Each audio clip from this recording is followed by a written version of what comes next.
we still, I think, have a long way to go when it comes to truly embodying recovery, truly enhancing supports in our communities, and truly, I think, delivering on the promises that were laid out at the federal level by the new Freedom Commission report.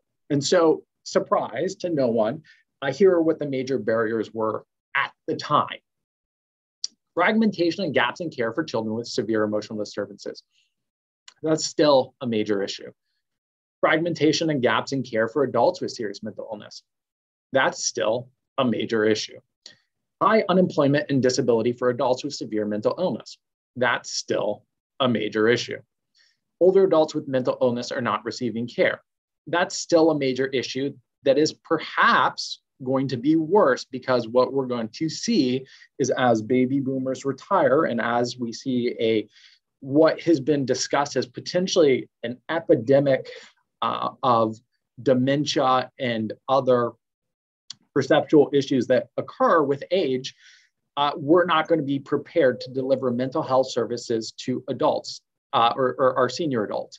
In addition, we also know that there potentially can be an increase in substance use with those older adults within the geriatric population. So again, that is still an issue. Mental health and suicide prevention are not yet a national priority. I am buoyed by this one, though. This one with the rollout of 988 as a soon-to-be national number to call will be transformative for both our ability to respond to crises and build local systems of crisis response for both substance use issues and mental health related issues. But it will also make a common number for all individuals who are struggling in crisis themselves that is easily remembered that they can reach out to. So while we are improving our ability to talk about things like suicide and crisis, we still have a long way to go. And you know, the struggle that we're going to face is that the impact of COVID-19 is going to be severe. And I'm not talking about the financial or the social impact or even the health impact. I'm talking about the long-term emotional, behavioral impact of COVID-19. We are going to see many people struggle with the psychological impact for years to come. New cases of anxiety, new cases of depression, new cases of substance use.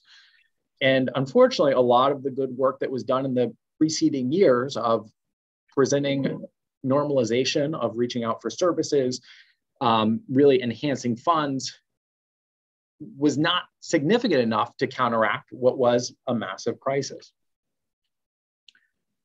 So what were the proposed goals?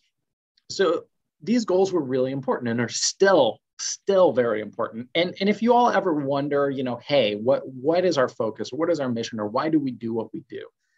I encourage you to anchor these to your vision because they are truly the best of the best. You know, a complex group of clinicians, professionals, academics, and experts across the United States came together and came up with these. And they're still as relevant 20 years later. So goal number one, Americans understand that mental health is essential to overall health. I would change that to say behavioral health. And when I say behavioral health, I mean co-occurring and integrated issues, so substance use as well. But, you know, we can use mental health for this purpose. Mental health care is consumer and family driven. So again, behavioral health is consumer and family driven. So, you know, if you're an individual struggling with substance use issues, or you're struggling with schizophrenia, your voice is as important in your treatment as the voice of your psychiatrist or your clinician, because you are the only person that understands the totality of your existence, your inner world, your experiences, those triggers that may cause you to relapse, those triggers that may cause other experiences, your motivations. And so you are a critical member. And then the support network around you, maybe it's your family, your loved ones, your peers, your friends, are equally as important because they know you and they know how to potentially help support you in that process, because it is a nonlinear process. Disparities in mental health care are eliminated. Lots of amazing human beings in the state of Indiana and our counties across the country have been doing great work on this, and particularly even at the international level. The problem is we still do not view behavioral health and health as whole person health. They're still separate in conversation. Until we talk about them as one, there will always be disparities. So we still have ways to go there. Early behavioral health screening, assessment, referral to services are common practice. So some of our counties have done things like screening, brief intervention, and referral to treatment, which is amazing. And if you have not learned about that or undertaken it or seen community members undertake it, it is one of the best and simplest ways to really, truly off-ramp people and identify them to engage them in recovery services when you integrate it with things like motivational interviewing, or you train non-traditional providers like your dentists, your doctors, your police officers, others who would not normally interact with individuals in screening, brief intervention, or treatment. But again, we're getting better, but we still have a long way to go when it comes to that early screening. And we're light years away from universal whole health screening. And when I say whole health, right, having that behavioral piece be part of it. Excellent behavioral health care is delivered and research is accelerated. This is probably the one that we've made the most progress on. The sheer magnitude of the increase in not only our understanding of what works when it comes to both substance abuse treatment, mental health treatment, so behavioral health altogether, the neuroscience, and then also some of the emerging things like looking at psilocybin to treat things like PTSD is continuing to dwarf the generations of knowledge that came before in relation to behavioral health. And that can almost, for you all at that translational level, at that community level, be overwhelming, right? When there's such a body of knowledge that continues to grow so quickly, what do you do? How do you do it? Essentially, though, what we've learned is that if it's cognitive and behavioral, it's the gold standard when it comes to therapy. If it is motivationally influenced and informed, and it engages with holistic, whole human processes of nutrition, physical health, other pieces, when it comes to substance use, and it takes into account stress as well as co-occurring issues, and potentially engages with medication-based intervention, that's a gold standard. So we know the models. It's the sprinkles that become overwhelming. So we know what flavors of ice cream are effective and taste good, but it's all the toppings that people have created that can become overwhelming for you in the community. But I think number 5 is we've made profound progress there. Number 6 is Indiana actually leads the way in a lot of ways on this.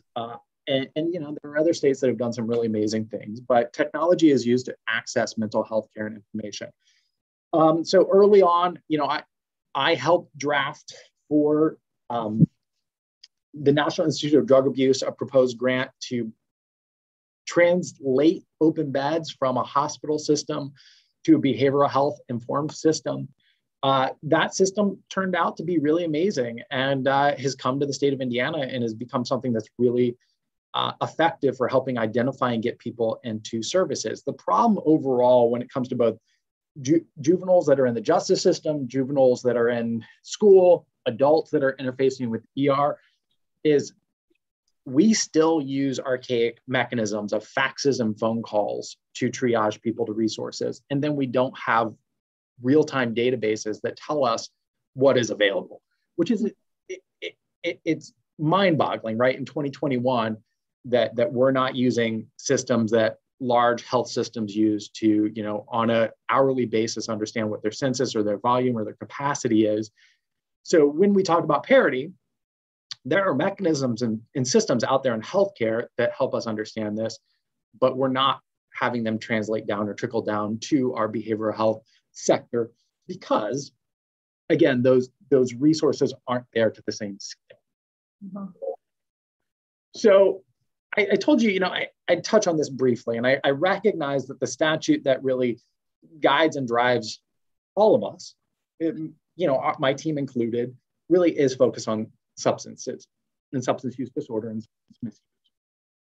However, we cannot have a real, honest, true, science-based conversation about substance use issues unless we talk about mental health, things like anxiety, things like depression, things like sexual trauma, things like other types of complex trauma that are intertwined with substance use issues, things like developmental differences. So it is all dynamically interrelated. And toxic stress perhaps is one of the greatest drivers of developing maladaptive or misaligned coping strategies, which can be things like gambling, pornography addiction, shopping problems, a lot of the process addictions, but also a lot of our traditional struggles can emerge out of maladapting coping techniques to deal with things like stress. So I put this up there because when you all think about your work, yes, your primary task is to mitigate substance use issues within the community. But we're really talking about whole person, right? We're not talking about just this tiny little part of a person. We're talking about the whole person.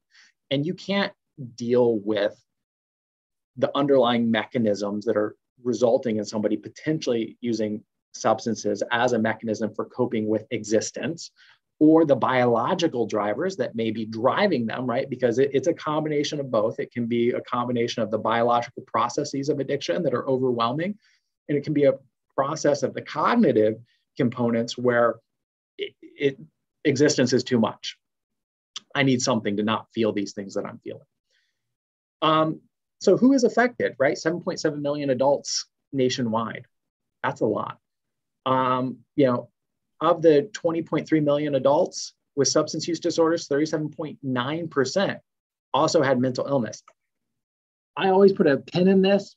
These numbers are based on a system that is deficient. So we should expect those to be higher, not lower. But as a baseline, 37.9% is a significant component of a population. Among the 42.1 million adults with mental illness, 18.2 also have substance use disorders. The thing to keep in mind, though, that this doesn't parse out is 1 in 4 Americans in any given year struggle with the clinically relevant signs of depression. 1 in 2 could be screened and are showing clinically relevant signs for anxiety. So those numbers are pretty profound. We know 1 in 5 young women, when you look at sort of the overall data set, have experienced some form of sexual trauma throughout their lifespan. So again, if we talk about anxiety, depression, and trauma as core potential drivers, there's a lot there, and there's a lot to understand and consider, particularly when you're thinking about your prevention work. Again, these numbers are heartbreaking. This basically, and I'm not going to go through them because you all can read, but what this shows us is our system is trying, and we have amazing people doing the best they can do with the resources that we have, but we're still failing. We still collectively fail out of a lack of resources, a lack of an integrative, holistic system, a lack of enough clinicians, you name it, right? Just stigma. Stigma is typically one of the largest drivers in preventing people from integrating, I should say, engaging with treatment. Then lack of resources, inability to transport to the treatment. So it's complex, and often people will, when they see patterns of behavior, they go, oh, that person just doesn't want to engage, or they start becoming maybe punitive in their references for individuals that are in recovery. And it can become frustrating, but you have to step back and have the holistic understanding that there are greater drivers that may be impeding this person's engagement overall. And there are behavior choices that can, a person can say, hey, it's not what I want. And that is typically the rare event where somebody just isn't even interested, versus there are all these other factors that are affecting motivation, availability, access. So when we think about it, we want to keep it in mind holistically. So that's a lot.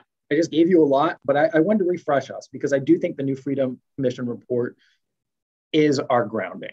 And I think it's our baseline. And we haven't done enough collectively as a nation. I think the state of Indiana continues to try and do well. I think we have a long way to go. Anybody that spent any time around me knows that I'm probably one of the most critical people when it comes to our overall behavioral health infrastructure for the state. But that doesn't mean that we aren't doing the best we can with the resources that we have. often it means that we just don't have sufficient resources. And I don't think me saying that is anything new to you all, right? I hear you all say a lot, we don't have sufficient resources. So we have come a long way, but we have farther to go. So what have we sort of as the behavioral health division accomplished or undertaken? And some of this may cause you all to groan, but I think it's all a necessity. And I think it's all something that needed to occur for a really important framework. And every meeting I'm ever in, I say that I believe, and I truly mean this, I believe that the LCCs are one of the greatest and most underappreciated. And I don't think people are out there saying, oh, the LCCs, but when I say underappreciated, I mean, I don't think people understand how much we could do if we actually committed resources. We actually treated the LCCs like the core part of the system. I think there's a lot that could be done. And again, I don't think it's necessarily anybody has a punitive view of these things, but I think there is a greater perception in my mind of the potential of LCC. And as a result, we have to create an organized framework. We have to create the ability to tell your story. We have to create the ability to understand the financial footprint. We have to understand all of these things. So what did we do? We updated the comprehensive community plan. We undertook about a year-long process to do this. We looked at data. We looked at evidence-based approaches. We looked at all kinds of different fields for prevention and interaction and translation.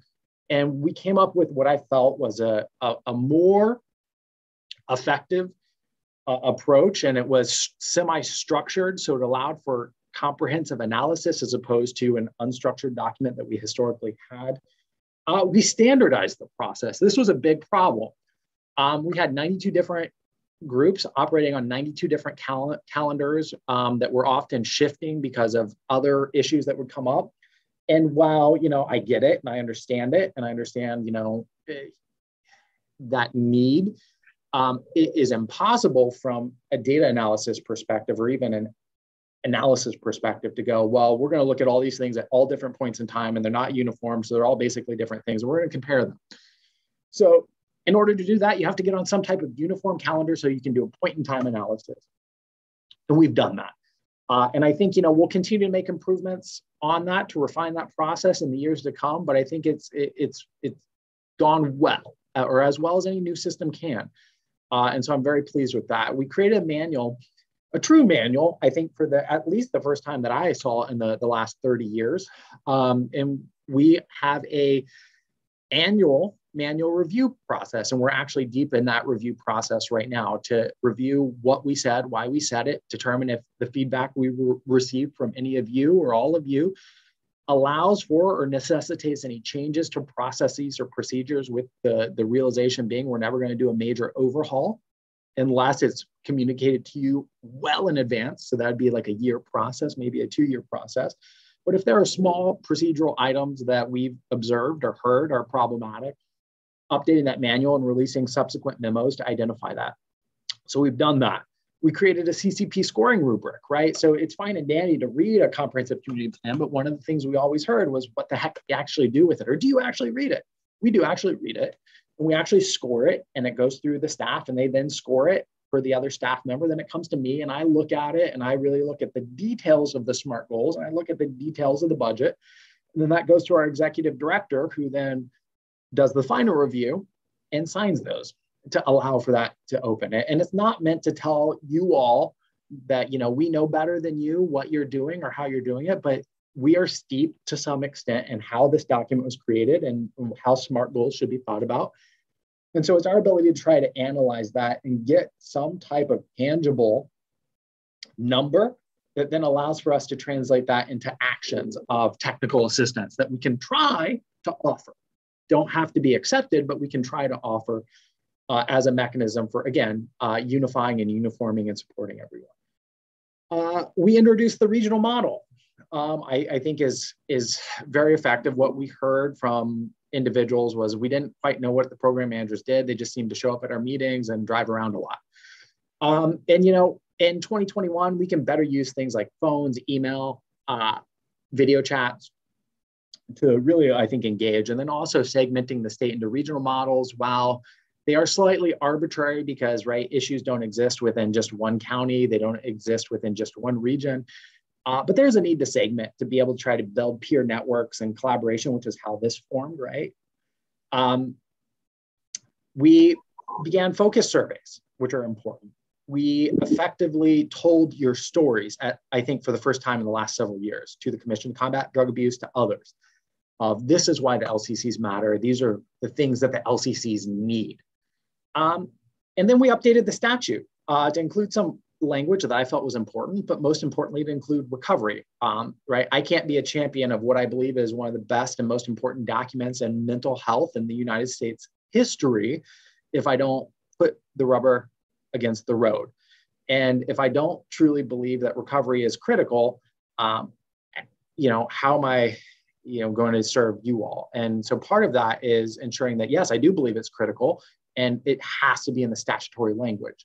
So we updated the statutory language to include things like recovery and public safety, because again, public safety is a core part of that apparatus, particularly once we see 988 roll out. And many of you know that your EMS system or your police system play a critical role in administering Narcan at the local level. And then we funded some pilot projects. We were trying to understand, what things we can do using those dollars that move up to really expand and enhance the system. And part of that is the Coalition Resource Network. So again, just another sort of quick look. I started in December 2018, really the end of the month. And so we're moving on about 2.5 years now. And I think we've made a lot of progress in 2.5 years. Maybe it's been quick. Maybe some of you have felt it's overwhelming, but I think it was necessary. And I think it's really been beneficial. The thing to keep in mind too is when I took over the division, it was non-functional in a lot of ways. There were no staff, there was no structure. Many of you hadn't heard from CGI for several months in the interim period between Sonia leaving and me taking over. So I think, what we've achieved in that period of time is I should say what my staff has achieved. It is pretty remarkable and they deserve all the credit. And while none of us are perfect, and I'm sure we've had times that we've either irritated you or frustrated you, know that our entire focus is to really help you have a system that allows you to do the things you want and need to do. And we truly just want to be able to help facilitate that for you. And again, right, why do we do this? Because I believe, right, we as citizens, we as individuals who care about this topic, we are stronger together. And you all know this, you live this as LCC members. You are stronger as collective groups and complex social systems undertaking actions. They don't die if you're collective. So I think, again, that's something to remember. If you find that your group isn't recruiting new members, are you as strong as you could be if you're bringing new voices in? And the reality is no. LCCs are like sharks. You got to keep swimming or you're going to start to atrophy and shrink. So you always have to be working to expand the collective voices of your group. Local knowledge and local solutions matter, not just in a partial home rule state like Indiana, but I think just in a democratic republic, in any human endeavor, people in their community know what's happening in their community. When they are allowed to make decisions about what solutions to undertake, as long as those don't do harm and they're based in some level of evidence, I think really profound and amazing things can happen. Systems are inherently complex. You all know this, but they're also interconnected. And so, the reality is you have your county dollars, but what happens in your county doesn't not cross the border into the county next to you. So, right, you often find that things transfer across county borders, particularly in an interstate-driven state like Indiana that, quote unquote, crossroads of America, you're going to see a lot of inter-county issues. And so it's important to understand that our systems are complex and interconnected. Success means consistency. Just doing things haphazardly, not having processes, not holding yourselves accountable, and then just randomly funding things from year to year, while can be beneficial in the short term, does not build success. Consistency and expanding on a planned approach is what will truly and does deliver success, and allows for you to then to measure towards continual improvement. Right? Ultimately, this is one of the hardest things that you have to accept as a coalition, is your work is never done, ever. It's never, ever going to be done. You're never going to get a place where you can say, we can relax now. And that's just never going to happen. It is always going to be a fight. It's always going to be, and you're always going to be looking at the issues, because by the nature of what you've undertaken, you are looking to constantly be improving your community. And your community is constantly shifting and growing, both with new human beings being born in that community and economic mechanisms shifting. So there's always going to be something that's shifting that you constantly have to be adapting to. Again, accountability and action are required. So, one of the things that we see is sometimes there's not the level of accountability at the local level that we would like to see. But again, understanding these items is critically important, and understanding that these dollars that you are being honored with and being provided the opportunity to be the public steward of means that you have to have accountability. You can't just give them and then go, well, I don't know what happened to them. There has to be accountability, and there has to be action that follows that accountability. Because the more accountable you are, the more clout you give yourself, and the more success you can demonstrate. And then I think at the end, right, it can feel like sometimes you're spinning a wheel when it comes to mental health or addiction, but behavioral health as a whole. This is why sometimes you see clinicians burn out. This is why you sometimes see people throw up their hands in frustration. It's not because the human side is failing. It's because the system side is failing the human side. And as we indicated, we have a system that hasn't funded truly the supports needed. We have goals from 20 years ago that haven't been met. And so it's only realistic to understand that in a nonlinear process, when you get to a point and you need resources to support, and if they're not easily accessed or they're not there, you can only go a little bit before you have to kind of come back. So again, recovery is real and possible. So quickly, I'm going to go through. We've gotten some really great information from our survey. This year, it was a little disappointing. We only had a 51% response rate. In the past several years, we've had a much greater rate. So if you get the survey, please know that I recognize you have a lot going on, but this is really our opportunity to hear your voice and share your voice with the governor's office and other leaders across the state. The smaller that voice is, the harder it is to say that this is a collective voice. So please, we're in the process of revising that to make sure that there are refined questions, but I think we really do need more of a response rate. Again, right, this is just an example of how we take what you provide us and we translate it into visually impactful, but also compelling narratives that allow us to tell your story and share your voice, because ultimately that's my goal, is to share your voice with the stakeholders that make decisions and be your proxy in rooms that you may not be in. Again, we think the CCP is doing well. I think we've had a good response rate and update rate. Again, the end of year report, we know that these things can be frustrating, but the process will continue to improve over time. We'll continue to refine them, and we're excited about that. For the sake of time, I'm going to jump right to these slides and turn it over to Corey and allow Corey to run through some of our visualization really quick. All right, thank you, Michael. So I hope that everybody can see this this visualization well. Sometimes I know on these meetings it can be a little clouded looking, but so from the CCP, as Michael discussed earlier, having everyone on a common operating calendar, we can collect a snapshot point in time understanding of what is going on. And one of the big things that we focused on, at least I focused on, because I feel this is very important, because I hear from all of you, well, maybe not all of you, but many of you, that funding is a continuous issue that you have, that you see less and less every year.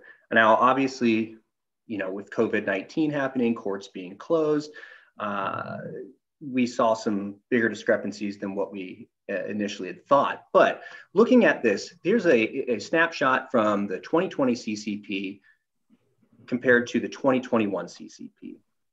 Now, as you can see from the fee deposits, the amount of money coming in from the courts going into the fund for you all, there was an indication that there was a 15% decrease from 2020 to 2021. However, with that, there was actually a rollover in funds that we saw. This could be due to a lot of counties were unable, a lot of LCCs were unable to, or their grantees were unable to use the funds in the complete manner in which they thought they were, and had to return those funds back to the auditor. So we saw actually a 14% increase from year to year in the rollover that was available. But overall, total available that was in the fund from 2020 to 2021 across the state, it looked like there's a 5.6% decrease. So about 5.6 million down to 5.3 million. And so on and so forth. But those were, I think, some really important ones to point out. So Michael, if you could go to the next slide, please. So this right here, it kind of looks similar to the last one, but this was taken an average. This is looking at the LCCs across the state on an average basis. So on the right-hand side, you can see that the LCC that had the most available is Marion County. That's a shocker, right? They had $315,000 available, and the least available is Spencer, which was $8,461.50. With Spencer County, by being able to take that snapshot in time, like what we said we did with this submission calendar, we were able to find out that Spencer County actually had a 45% decrease from 2020 to 2021 of funds that were available to them. So that's something that we can take this information. We actually provide that to Doug Hunsinger, who's the chair for the Commission to Combat Drug Abuse. Anyways, this is important information that we were unable to collect before. So next slide, Michael, if you could, please. Because I know we're running short on time, so I'm just going to move right into it. So here's basically regional funding across the states. Region 4, which has Hamilton County, Marion County, they had the most available at 1.3 million. And the county that had the least amount, or the region that had the least amount available, which is the Southeast region, was Region 6, which had 480,000 available. Now, we have the average over here on the right side, or the middle, I guess the middle column, but then on the right side, we have a table that actually gives the regional median, which might be a little bit more accurate because counties such as like a Marion County that has $315,000 and a Hamilton County that has close to, I think, $200,000, they're going to drastically outweigh those counties that have a much smaller amount. So looking across the board, the regional median, I mean, you can do the math on it, but you can see that there are differences from the average per LCC compared to the actual median. And then the last slide, Michael, if you could change that. We broke things down for the LCC funding segmentation. What percentage of counties have this amount of money and which ones have this amount of money? So a majority of LCCs actually function between $25,000 to $50,000 on an annual basis. And not too far behind that is the under 25,000. So and you can see that there's 4 counties that actually function with over $200,000 on an annual basis. So again, this is information that we are able to collect and provide to the commission, provide to you all so you can see this. And we're hoping to take this information over the coming years, and we actually can see trends. So, and we'll give evidence to saying, hey, we're seeing a decrease in funds. Okay, well, we have something now, we have a tool, we have something that we can actually track and actually see if there are truly decreases, or are we just seeing less money being used and more money being rolled over? So there are a lot of arguments that can be made about the images that you're seeing, about those tables and graphs, about, but then there's counter arguments that can be made against that too. But we understand that because each LCC is different. Not one of you are the same. So this is it's difficult to compare things, but we're hoping to see over the coming years that we can actually see some trends and provide that evidence to the powers that be to create that change that can be more beneficial to you all. So that's all I have. Michael, you want to add anything else?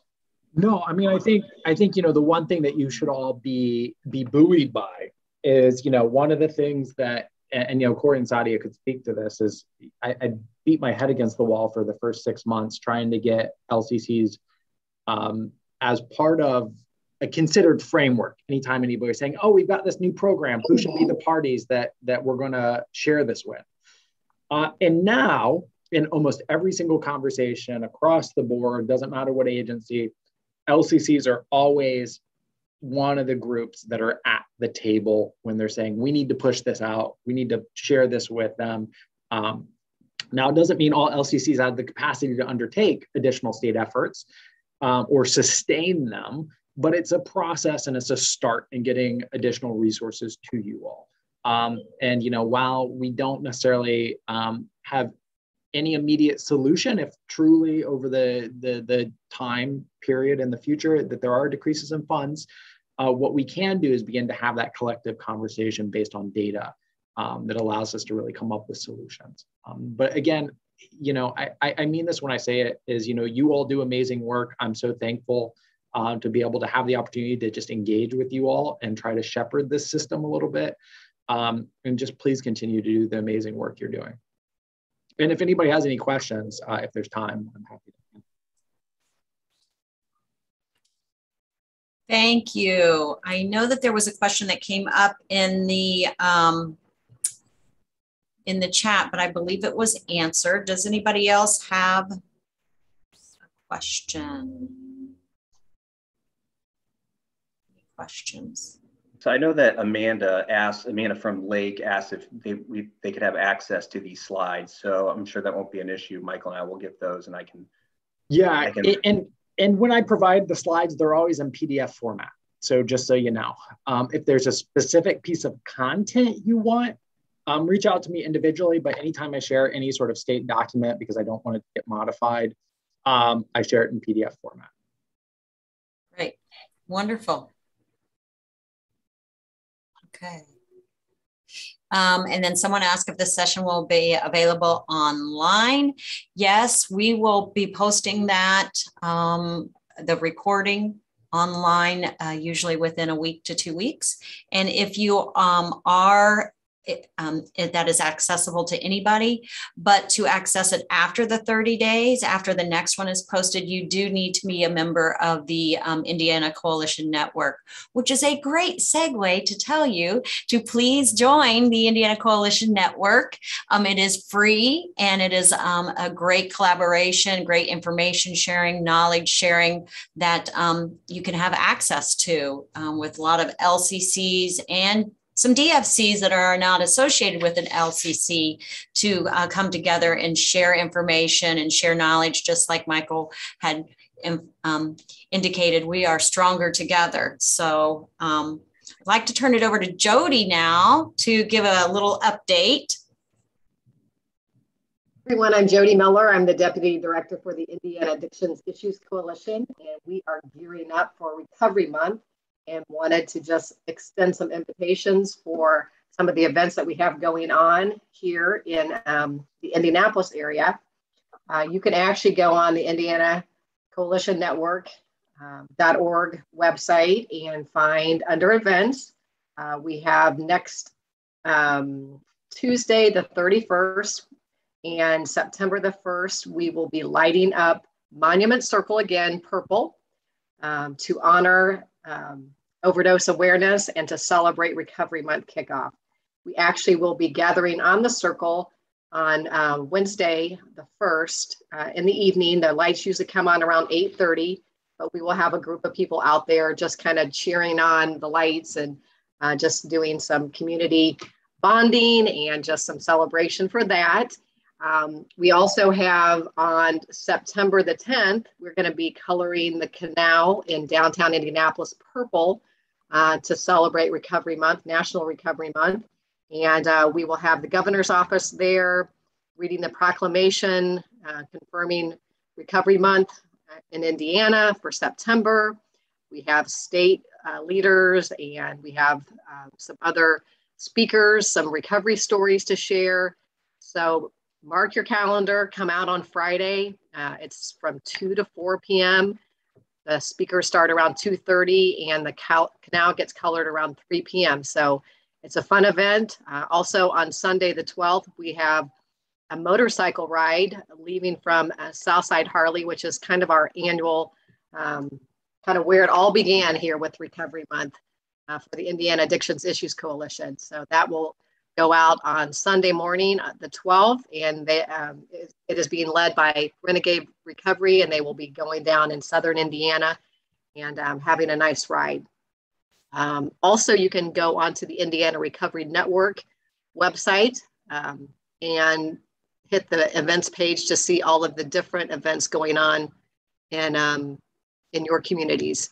And if you do have events that you want to share, you can also reach out and let us know, and we can add those to the website. So hope to see you some of you throughout the month of September, and it's going to be a fun time. Thanks, everyone.